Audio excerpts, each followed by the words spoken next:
We all met at a summer camp for kids with Asperger's. It was like a chance for kids on the autism spectrum to meet other kids on the autism spectrum. That was probably the most important part. Myself, Ethan, Jack, all had really big senses of humor. We were always in the same group together. For us, like, you knew you were winning if everybody was laughing. Noah also joined the group to meet other people with Asperger's. He just joined as a counselor.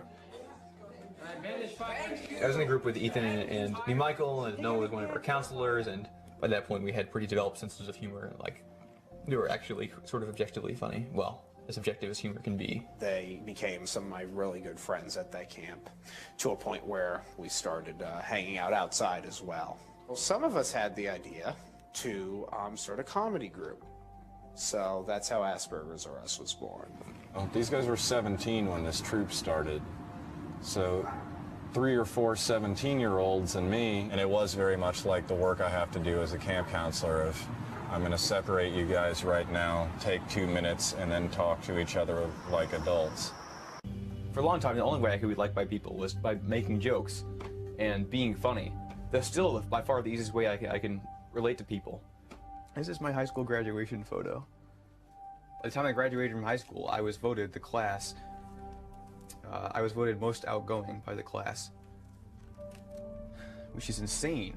And I think that was because I finally in high school learned to use comedy. People literally changed their opinion of me over time because I learned to connect with them through humor. Like, this is the way I learned to cross the bridge between myself and the rest of the world. This is how I learned to have an identity, by making jokes. When I got my diagnosis 10 years ago, I knew I need to meet more people like me because I never have.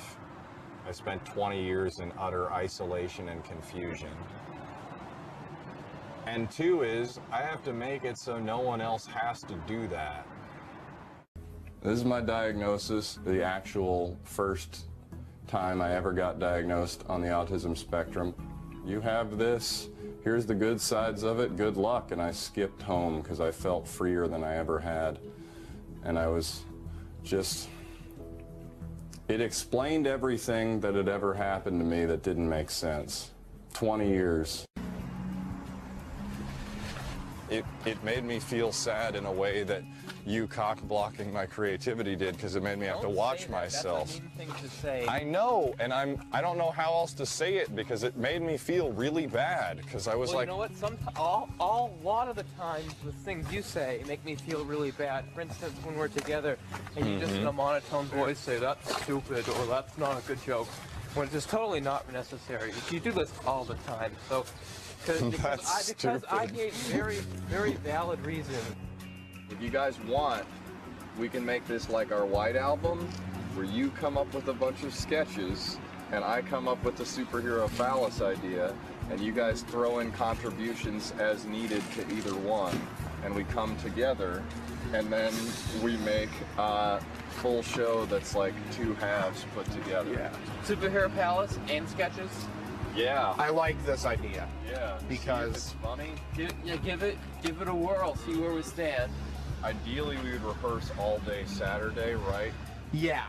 Tomorrow at your house? I need to think about it. Okay, so I'll see you fellas at New Michael's at 2:45 or something. No, I love the guys in Aspergers Are Us. I think their positives outweigh their negatives, definitely. We do piss each other off, but we're like brothers.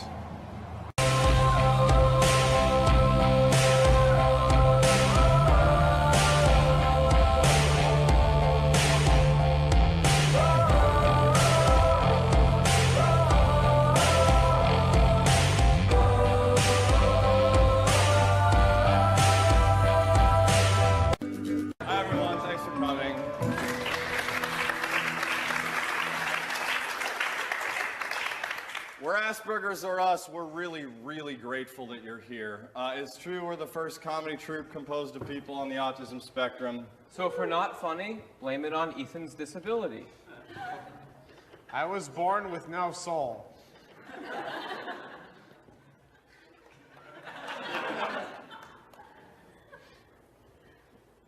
We came up with this totally original new show, and we're gonna debut it for you tonight. Enjoy the show. The president gets here soon. This is the biggest scandal since I don't know when. 1884? Yeah, maybe that Maria Haplin thing. Oh yeah, the Maria Haplin scandal. Grover Cleveland. This might be bigger than that. Yeah. I think the president's coming in now. Thank you all for coming. I believe we all know why I've called this press conference. So let's get right to the questions. Yes, sir. Why did you decide to marry a train? I wanted to make an honest train out of her. Have you thought about the possibility of having kids? I just hope that if we do have kids, they'll be more like their mother, who's always on time, and not like their father, who is delayed. Next question. So, how's your sex life? I assume it's just like anyone else's. I'll go into her and ride her to a wonderful place. Oh, like a South Station? Are you a pervert? North Station.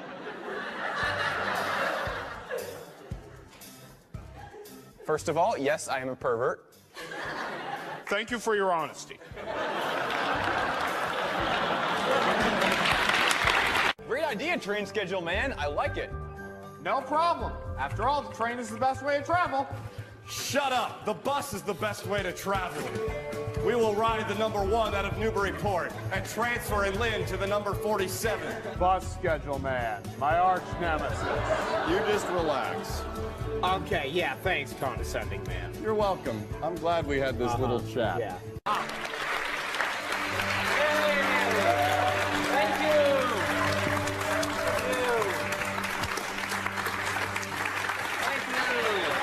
Thank you all.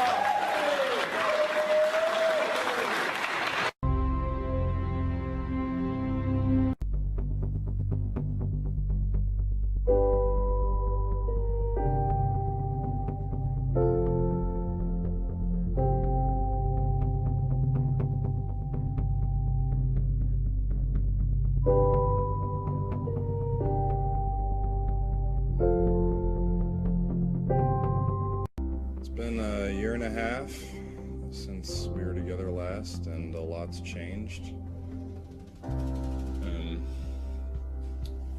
I guess the biggest change for me has been Rachel.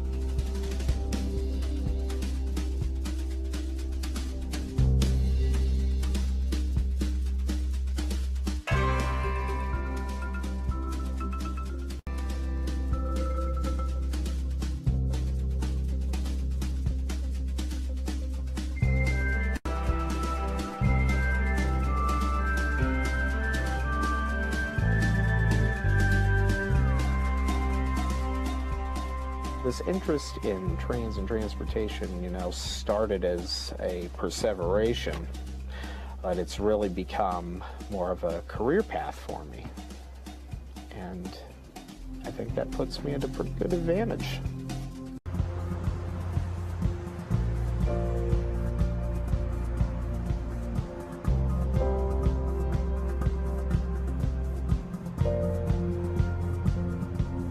Originally, when I got to UMass Lowell and I started taking some of my classes, I didn't correct my professors and tell them to call me New Michael initially, because I was too nervous being at UMass Lowell for the first time. But that's going to change now.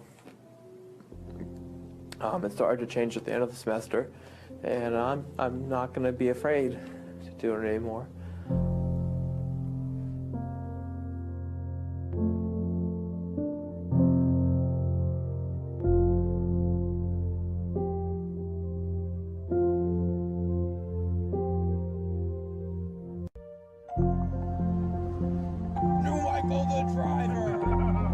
I prefer the lotus position. I find it's much better for my chi. Namaste. Thought Gordon was always well attended. Sweaty Tooth was right. No one's here.